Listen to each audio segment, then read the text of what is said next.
আসসালামু আলাইকুম সবাইকে। আশা করি সবাই ভালো আছেন। আমি মোহাম্মদ সিফাত হোসেন আছি আপনাদের সাথে। আজকে আমরা শিখব কিভাবে ভিজুয়াল স্টুডিও কোডে আমরা জাভার এনভায়রনমেন্ট সেটআপ দিতে পারি। ভিজুয়াল স্টুডিও কোডে জাভার এনভায়রনমেন্ট সেটআপ দেওয়ার জন্য আমরা প্রথমে আমাদের ব্রাউজারে চলে যাই। সার্চ বারে লিখি ভিএস কোড ডাউনলোড এন্ড আমরা এই প্রথম লিঙ্কটিতে চলে যাই। এখানে আসার পরে আমাদের অপারেটিং সিস্টেম অনুযায়ী আমরা আমাদের ভার্সনটি বেছে নিব। যেহেতু আমি উইন্ডোজে আছি, তাই আমি উইন্ডোজ ইনস্টলারটি ডাউনলোড করে নিব। ভিজুয়াল স্টুডিওর অ্যাপ্লিকেশনটি ডাউনলোড হওয়ার পরে আমরা অ্যাপ্লিকেশনটি সেট আপ করে নিব।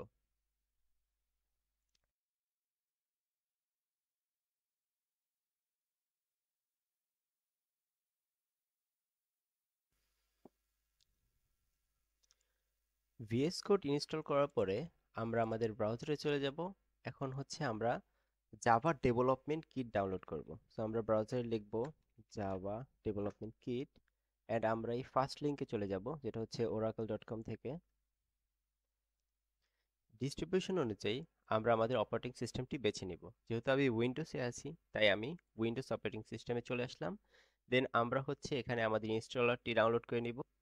যেহেতু আমার MSI ইনস্টলার 64 বিটি প্রয়োজন, তাই আমি এই লিঙ্কে ক্লিক করে এটাকে ডাউনলোড করে নিলাম। জেডিকে ডাউনলোড হওয়ার পরে আমরা এটিকে সিম্পলি ইনস্টল করে নিব।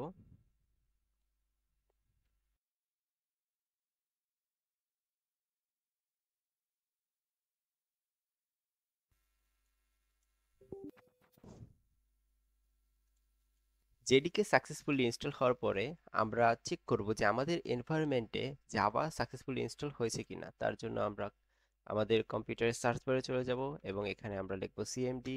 সিএমডি লিখে আমাদের কমান্ড প্রম্পটটি ওপেন করব।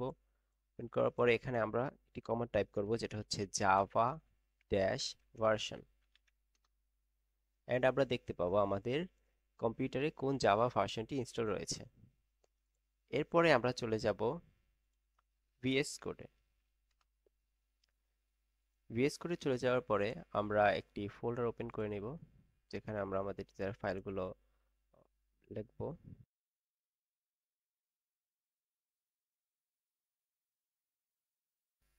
ফোল্ডার ওপেন করার পরে আমরা সিম্পলি একটি টেস্ট ফাইল লিখব, যেটা হচ্ছে টেস্ট ডট জাভা। ফাইলটি তৈরি করার পরে আমাদের কিছু এক্সটেনশন প্যাকেজ অ্যাড করা লাগবে জাভার জন্য। সেজন্য আমরা এখানে চলে যাব এক্সটেনশন আইকনে, এখানে ক্লিক করে আমরা লিখব এক্সটেনশন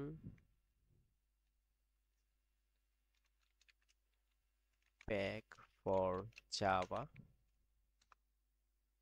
এন্ড আমরা দেখতে পাবো এই যে এক্সটেনশন প্যাকেজটি, এটিকে আমাদের ইনস্টল করে নিতে হবে। এখানে দেখেন আমরা অ্যাডিশনালি কতগুলো প্যাকেজ ইনস্টল হচ্ছে এটার সাথে। প্যাকটি ইনস্টল হবার পরে এখন আমরা জাভার বেসিক সিনট্যাক্সটা লিখে নেই। এটা হচ্ছে ক্লাস, ফাইল নেম, এর মধ্যে আমাদের একটি মেইন মেথড থাকে, হচ্ছে public static void main.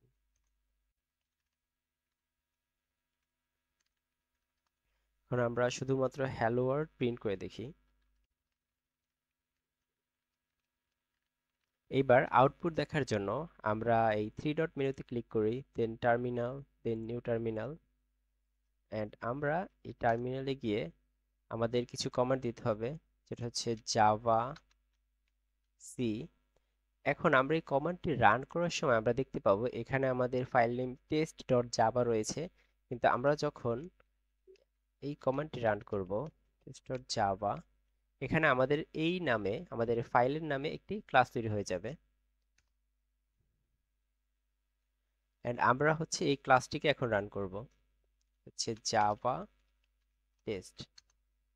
And আমাদের যে এক্সপেক্টেড আউটপুট সেটা আমরা পেয়ে যাচ্ছি। এই পর্যায়ে এসে যদি আপনারা স্ক্রিনে দেখানো এই স্ক্রিনশটের মতো একটি কোনো এরর ফেস করেন, তাহলে সিম্পলি আপনারা আপনাদের পিসিটা রিস্টার্ট করে নেবেন। তাহলে আপনারা আশা করি আর কোনো সমস্যা হবে না। Thank you for watching. আল্লাহ হাফেজ।